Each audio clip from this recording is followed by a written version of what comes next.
নমস্কার। দৃশ্যকল্পে আপনাকে স্বাগত। সকলে নিশ্চয়ই ভালো আছেন। আমি পলাশ মুখোপাধ্যায় চলে এসেছি যাওয়া এবং খাওয়ার নতুন আরও একটি পর্ব নিয়ে। মধ্যাহ্নভোজন সেরে বেরিয়েছি আজ। চলে এসেছি দমদম স্টেশনে। এখান থেকে ধরে নিয়েছি মদনপুর যাওয়ার ট্রেন। থাম্বনেল দেখেই তো জেনে গিয়েছেন আজ আমার গন্তব্য নদিয়ার সবুজ সুন্দর জনপদ মদনপুর এবং বিরোহী। আমি ধরেছি গেদে লোকাল। এছাড়াও দমদম বা শিয়ালদহ থেকে রানাঘাট, কৃষ্ণনগর, লালগোলা, শান্তিপুর ইত্যাদি লোকালও মদনপুর যায়। দমদম থেকে সময় লাগে 1 ঘন্টা 10 মিনিট মতো। বাসে বা গাড়িতেও যাওয়া যায়। আমি অন্যান্য পর্বের মতোই ভিডিও শেষে তা বিস্তারিতভাবে জানিয়ে দেব। কল্যাণীর পরে বদলে গেল বাইরের দৃশ্যপট। এখন শুধু সবুজ আর সবুজ। মদনপুর তার সবজির জন্য খুবই বিখ্যাত। বিশেষ করে মদনপুরের ফুলকপির খুব নামডাক। এবারে আসি মদনপুরের নামকরণ প্রসঙ্গে। এই নামের সঙ্গে পাশের গ্রাম বিরোহীর মদন গোপালের একটা সম্পর্ক আছে।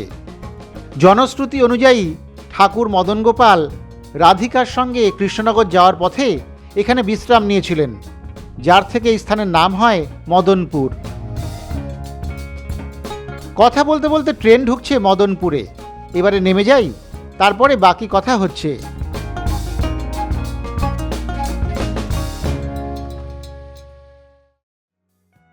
দুপুর 2:30 নাগাদ মদনপুরে আমায় নামিয়ে দিয়ে চলে গেল ট্রেন।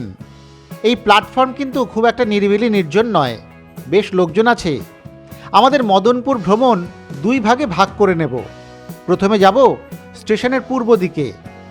শিমুরালির দিকে মুখ করে সামনেই রেবেল ক্রসিং, সেটা পেরিয়ে ডান দিকে যেতে হবে। মদনপুরে আমার প্রথম গন্তব্য গৌরাঙ্গপাড়ায় গৌরাঙ্গ মন্দির। স্টেশন থেকে 500 মিটার মতো পথ। আমি হেঁটেই চলেছি। মদনপুরের এই দিকটাতে মূলত মন্দির দেখব আমরা। এরপরে ওপাশে অর্থাৎ স্টেশনের পশ্চিম দিকে যাব অপরূপ প্রকৃতির দেখা পেতে।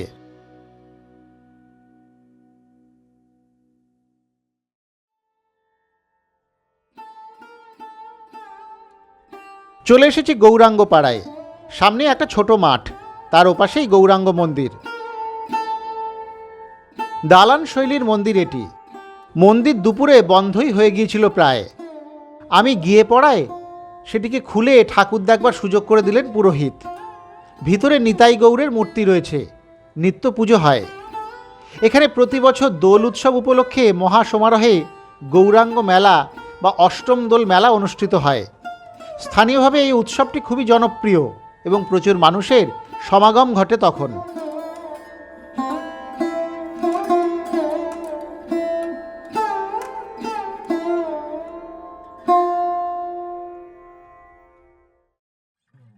গৌরাঙ্গ মন্দির দেখে এবারে রওনা দিলাম এখান থেকে। যাচ্ছি বড় রাস্তার দিকে। সেখান থেকে ধরে নেব বিরোহী যাওয়ার টোটো বা অটো।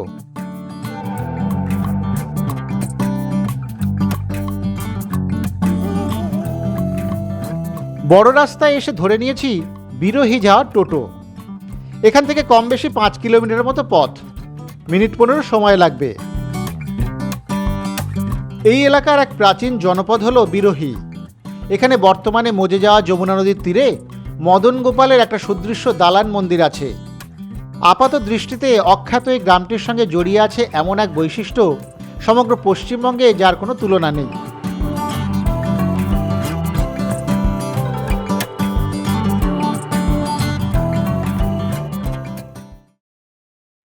চলে এসেছি মদন গোপাল মন্দিরের সামনে। বড় রাস্তার ধারেই এই মন্দির। বেশ ছায়াঘেরা পরিবেশ, বড় বড় গাছপালায় ঢাকা। জনশ্রুতি অনুযায়ী বহুকাল পূর্বে এখানে একজন বৈষ্ণব মদন গোপাল বিগ্রহের পুজো করতেন। তার মৃত্যুর পর তার ভক্তরা গ্রামের মধ্যে সেই মদন গোপালের বিগ্রহটি প্রতিষ্ঠা করেন। 1760 সালে মহারাজা কৃষ্ণচন্দ্রের অর্থ সাহায্যে মদন গোপালের বর্তমান দালান মন্দিরটি নির্মিত হয়।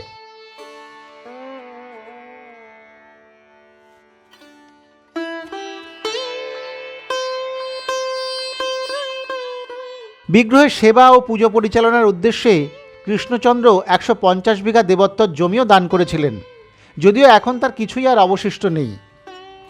প্রায় ৩০০ বছরের প্রাচীন মন্দিরটি বহুবার সংস্কার ও পরিবর্ধন করা হয়েছে।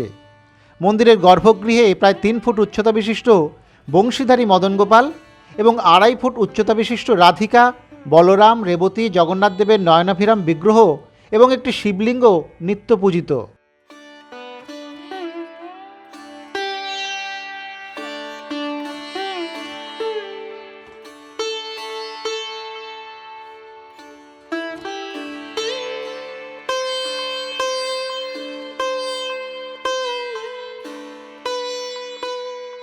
মন্দির প্রাঙ্গণে একটি প্রাচীন পাথরের মন্দিরের ভিত্তিবেদির অংশ এবং একটি হনুমানের মূর্তি খোদাই করা পাথরের খণ্ড দেখা যায়, যা বিশেষ তাৎপর্যপূর্ণ।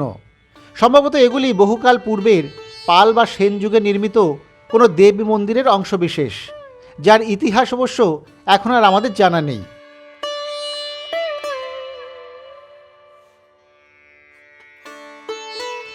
মন্দিরের সামনেই রয়েছে একটি বড় নাট মন্দিরও।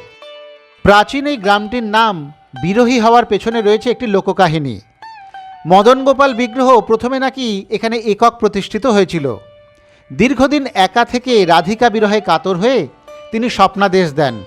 স্বপ্নাদেশ অনুযায়ী মন্দিরের সামনে যমুনা নদীর ঘাট থেকে নিমকাঠের একটি রাধিকা বিগ্রহ পাওয়া যায়।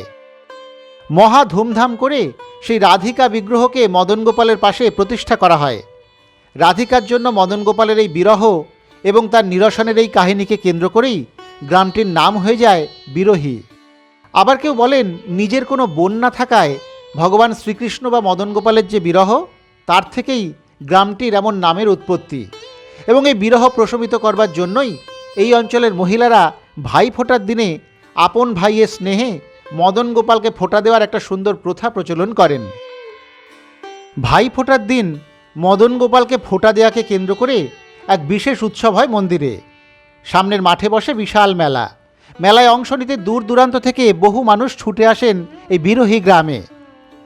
মদন গোপালের কপালে ফোঁটা দেওয়ার অভিপ্রায়ে কাতারে কাতারে মহিলারা আসেন এবং মন্দিরের প্রবেশপথের দেওয়ালে তাদের প্রিয় কৃষ্ণ ভাইয়ের উদ্দেশ্যে তেল, হলুদ এবং সিঁদুর মেশানো ফোঁটা দেন। মন্দিরের পাশ দিয়ে একসময় বইত যমুনা নদী। এবারে এলাম সেই যমুনার ঘাটে। এখন অবশ্য তার খুবই দুর্দশা। নাব্যতা হারিয়ে মজে গিয়ে যমুনার কোনো স্রোতই নেই আর।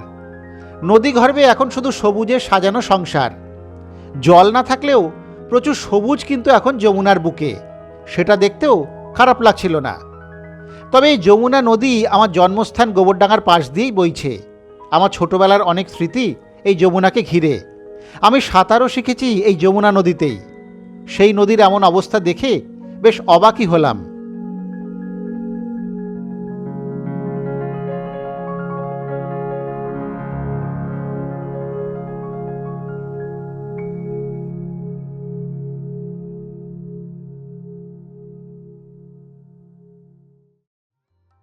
মদন গোপাল মন্দির দেখে চলে এসেছি 1 মিনিট হেঁটে কাছেই থাকা দোল মন্দিরের সামনে। রাস্তার ধারেই এই মন্দির। দোলের সময় এই মদন গোপাল এবং রাধিকাকে এখানেই আনা হয়। তবে প্রাচীন হলেও এই মন্দির বা দোলমঞ্চ এখন আধুনিক রূপ পেয়েছে। সামনের দেওয়ালে নিতাই গৌরের প্রতিকৃতি। দালান শৈলীর এই দোলমঞ্চের ভিতরে তেমন কিছুই নেই। দেওয়ালে রাধা কৃষ্ণের ছবি আছে শুধু।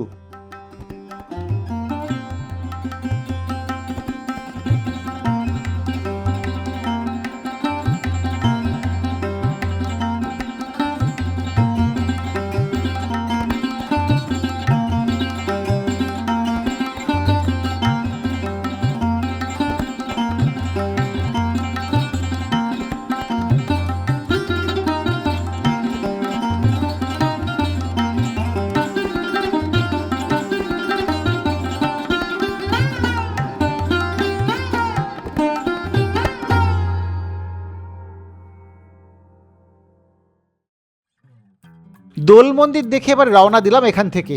চলেছি সুন্দর পথ বেয়ে আবার মদনপুর স্টেশনের দিকেই।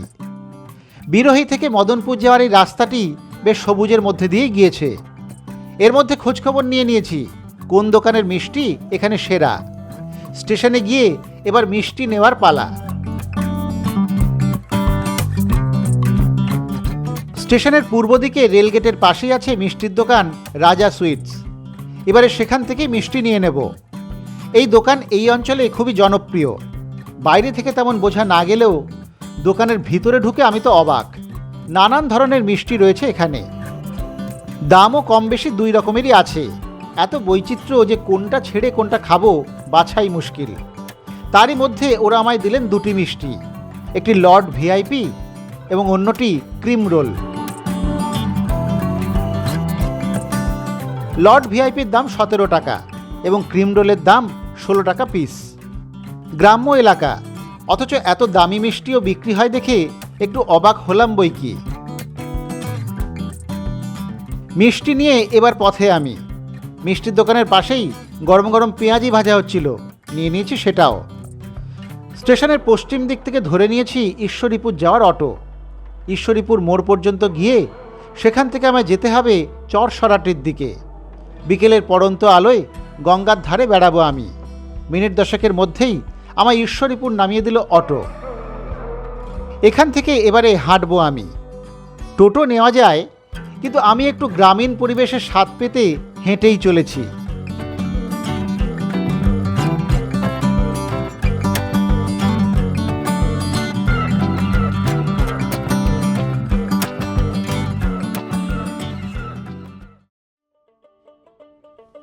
গ্রাম পার হতেই বেশ সুন্দর হয়ে গেল দুপাশ। বাড়িঘর সরে গিয়ে এখন শুধু সবুজ ক্ষেত, তার মধ্যে দিয়ে চলেছি আমি। কি যে ভালো লাগছে, এই জন্যই তো টোটো নিইনি আমি। সামনের গ্রাম পেরোলেই গঙ্গা।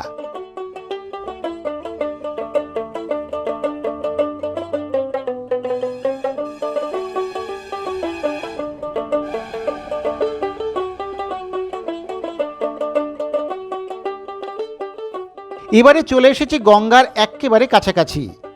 এই যে সবুজ ক্ষেতটা, সেটা পার হলেই সামনে দেখা মিলবে নদীর। এবার আর অপেক্ষা সহ্য হচ্ছে না, আগে চলুন নদীর দেখা পাই, তারপরে যত কথা। সামান্য হেঁটেই দেখা মিলল নদীর। উপরে ঘন কালো মেঘের ছায়া গঙ্গার জলে। হোগলা বনের ওপাশ দিয়ে বইছে পতিত পাবনে। এই রাস্তাটা বেশ খানিকটা গিয়েছে নদীর ধার ঘেঁষে। আমিও এগোলাম এই পথ ধরেই। রাস্তার ধারেই কলা বাগান, তার নিচ দিয়ে এগোচ্ছি আমি।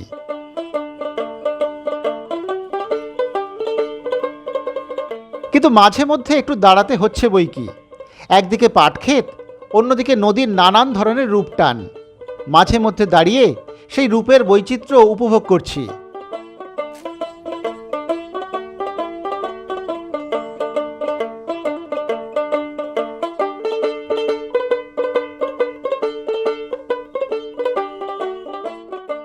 হাঁটতে হাঁটতে এবারে যেখানে এলাম সেদিকে কিছু মানুষজনের উপস্থিতি চোখে পড়ল।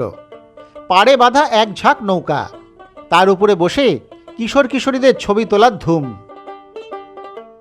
গঙ্গা এখান থেকে দেখাও যায় অনেকটা। এর ওপাশে আবার গাছের ছায়ায় ছোট ছোট দোকানপাট বসে গিয়েছে, সেখানেও মানুষের আনাগোনা। সুন্দর করে বাঁধানো পাড়। এই জায়গাটা দেখে মনে হলো এখানে রোজই জনসমাগম ঘটে, স্থানীয় মানুষেরা আসেন।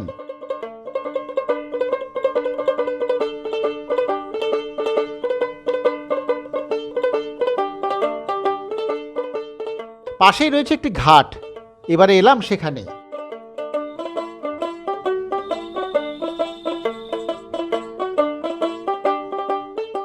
এই দোকানপাট ছাড়িয়ে আরেকটু ওপাশে যেতেই দেখি প্রায় মেলা বসে গিয়েছে। এদিকটা একটু ফাঁকা মাঠের মতো, সেখানে অসংখ্য মানুষ নিজেদের মতো সময় কাটাচ্ছেন। গঙ্গার জলে স্নানে মেতেছে অনেকেই। বেশ জমজমাট একটা ব্যাপার স্যাপার। আসলে গরমের এই বিকেলে চরসরাটির নদীর ধারে মনোরম পরিবেশে সময় কাটাতে আশপাশের মানুষজন ভিড় জমান এখানেই। জায়গাটা তো ভালোই।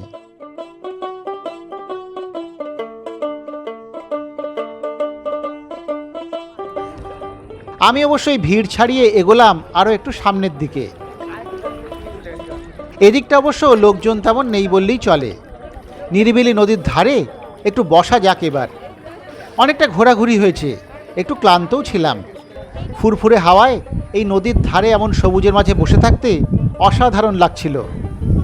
সামনেই নদীবক্ষে সোনালি সূর্যের মায়াবী প্রতিফলন। বেশ খানিকটা সময় বসে থাকার পর মনে হলো একটু যেন খিদে খিদে পাচ্ছে। সঙ্গে তো মিষ্টি এবং গরম পেঁয়াজি আছেই, এবার তারই সদ্ব্যবহার করা যাক। ভাবা মাত্রই তৎপর হাত খুলে ফেলা হলো মিষ্টির বাক্স।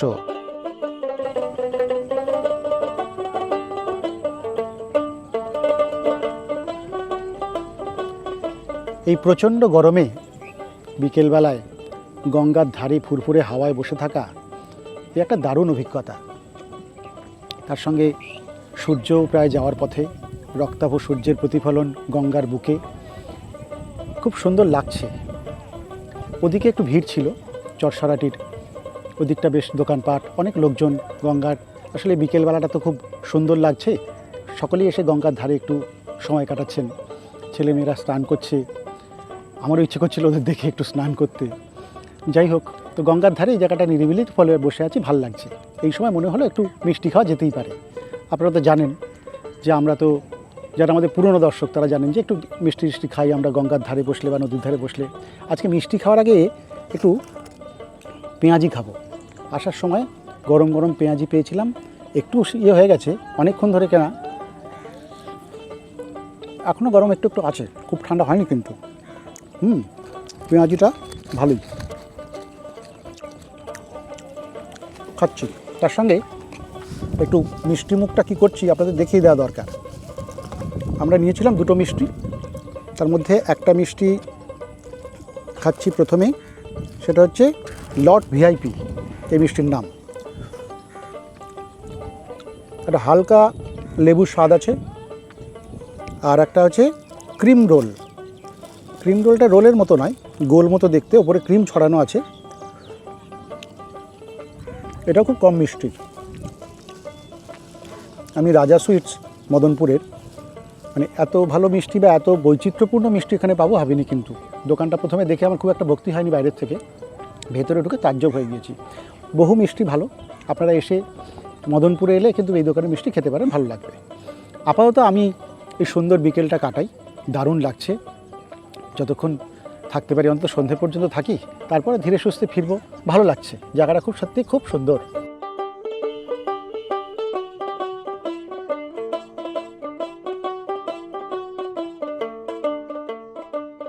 সত্যি একটা খুব সুন্দর বিকেল মদনপুর উপহার দিল আমায়।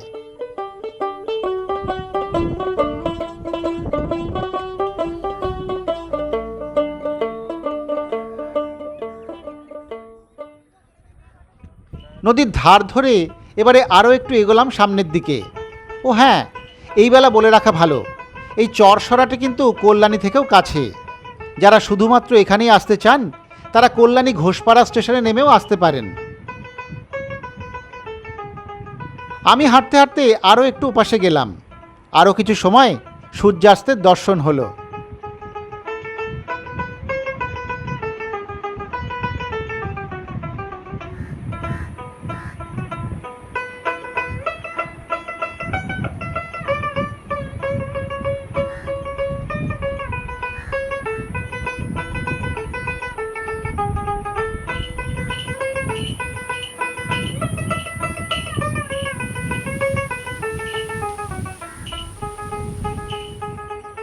এবারে এখান থেকে ফিরতে হবে।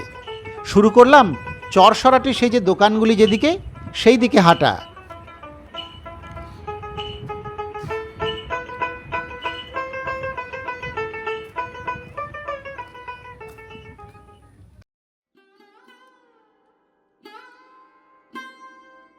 এদিকে রয়েছে একটা মন্দিরও, বেশ বড়সড় মন্দির।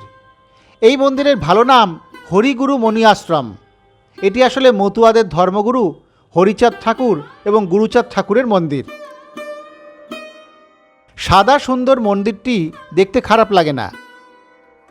এখন অবশ্য বন্ধ রয়েছে।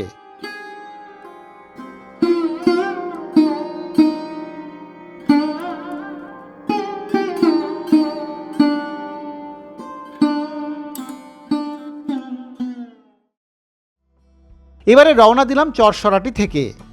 এর মধ্যে একটা কাণ্ড হয়েছে। হঠাৎই দেখা পেলাম সন্দীপের। সন্দীপ এখানকারই বাসিন্দা। সে আমাদের দৃশ্যকল্পের নিয়মিত দর্শক। আমায় দেখেই এগিয়ে এসে আলাপ করলো। খুবই ভালো ছেলে। ওর অনুরোধে ওরই স্কুটিতে চেপে চলেছি আমি এবারে রায়ডাঙ্গার উদ্দেশ্যে। রায়ডাঙ্গা যাওয়ার রাস্তাটিও খুব সুন্দর। সন্দীপই আমায় রায়ডাঙ্গা দেখে যাওয়ার কথা বলল। গঙ্গার ধারে এই জায়গাটিও নাকি চমৎকার। ওর সঙ্গে আপনাদের আলাপ করাচ্ছি একটু পরে। সন্দীপ কিন্তু খুব ভালো ছবিও তোলে। এর আগে চরসরাটির যে একটা স্টিল ছবি দেওয়া হয়েছিল সেটা ওরই তোলা। এসে গিয়েছি রায়ডাঙ্গা নদীর ধারে। এখানে অবশ্য তেমন ভিড় নেই ওদিককার মতো। স্থানীয় মানুষজনেরা গরমের বিকেলে নদীর ধারে বসে হাওয়া খাচ্ছেন। নিরিবিলি এই গঙ্গার ধারটি বেশ সুন্দর, মনোরম।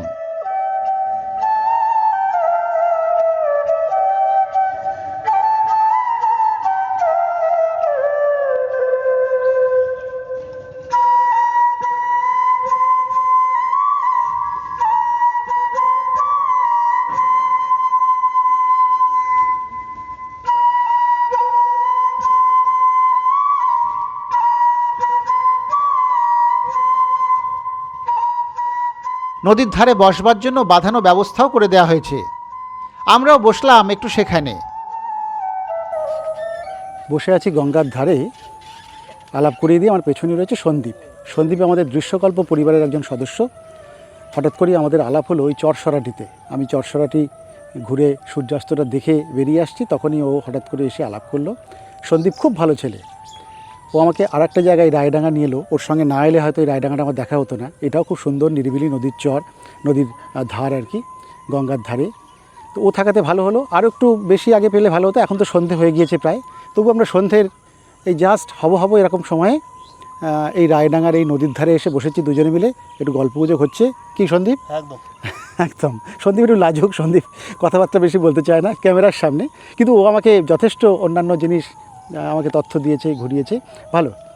আমরা রায়ডাঙ্গাটা দেখে এবার বাড়ি ফিরবো আস্তে আস্তে। তাহলে আমরা একটু নদীর ধারে সময় কাটাই। সন্দীপ তো লাজুক ছেলে, নিজের ছবি তুলতেই চায় না। যাই হোক, সূর্য ডুবে গিয়েছে আগেই। এবারে সন্ধে নামছে। আমরাও রায়ডাঙ্গা থেকে ফিরবো এবার।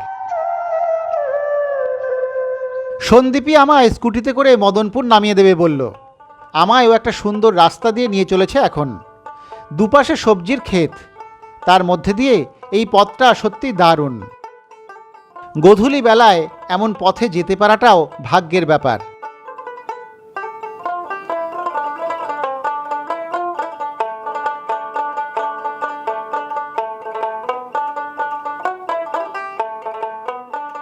মদনপুরের একটু আগে আলাইপুরের কাছে এসে হঠাৎই দাঁড়ালো সন্দীপ। এখানে নাকি একটা বিশাল বাঁশবাগান আছে, সেটাই একটু দেখাতে চায় সে। আলাইপুরের মনোরমা হাই স্কুলের কাছেই রাস্তার ধারেই মিলবে কালী ব্রহ্মা মন্দির। ঠিক তার পিছনেই এই বাঁশবাগান। ওর কথা শুনে ঢুকে গেলাম সেই বাঁশবাগানে। অন্ধকার বাঁশবাগানে আমরা দুজন। বেশ গা ছমছমি করছিল। এই বুঝি ভূতের রাজার দেখা মিলল। সত্যি বিরাট বড় বাঁশবাগানটিও দেখবার বিষয়। না, এই ছেলেটির চোখ আছে। ও না থাকলে তো আমি এটা দেখতেই পেতাম না। আমি নিশ্চিত দিনের বেলাও নিশ্চয়ই বাঁশবাগানটি দেখতে ভালোই লাগবে।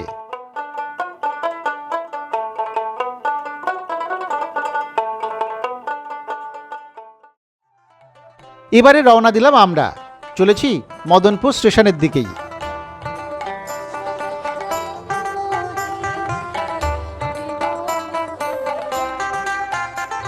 মদনপুর স্টেশনে আমায় নামিয়ে দিয়ে আবার আসার নিমন্ত্রণ জানিয়ে চলে গেল সন্দীপ। অসংখ্য ধন্যবাদ রইল ওর জন্য। আমিও চলে এসেছি প্ল্যাটফর্মে। ট্রেন আসবে একটু পরেই। ও হ্যাঁ, একটু আগেই বাড়ির জন্য মিষ্টি নিতে গিয়েছিলাম আবার রাজা সুইটসে। গিয়ে দেখি দুপুরের প্রায় সব মিষ্টি শেষ। প্রচণ্ড ভিড়। যাই হোক, ওই তো ঢুকছে রানাঘাট শিয়ালদহ লোকাল। উঠে পড়ি তাহলে।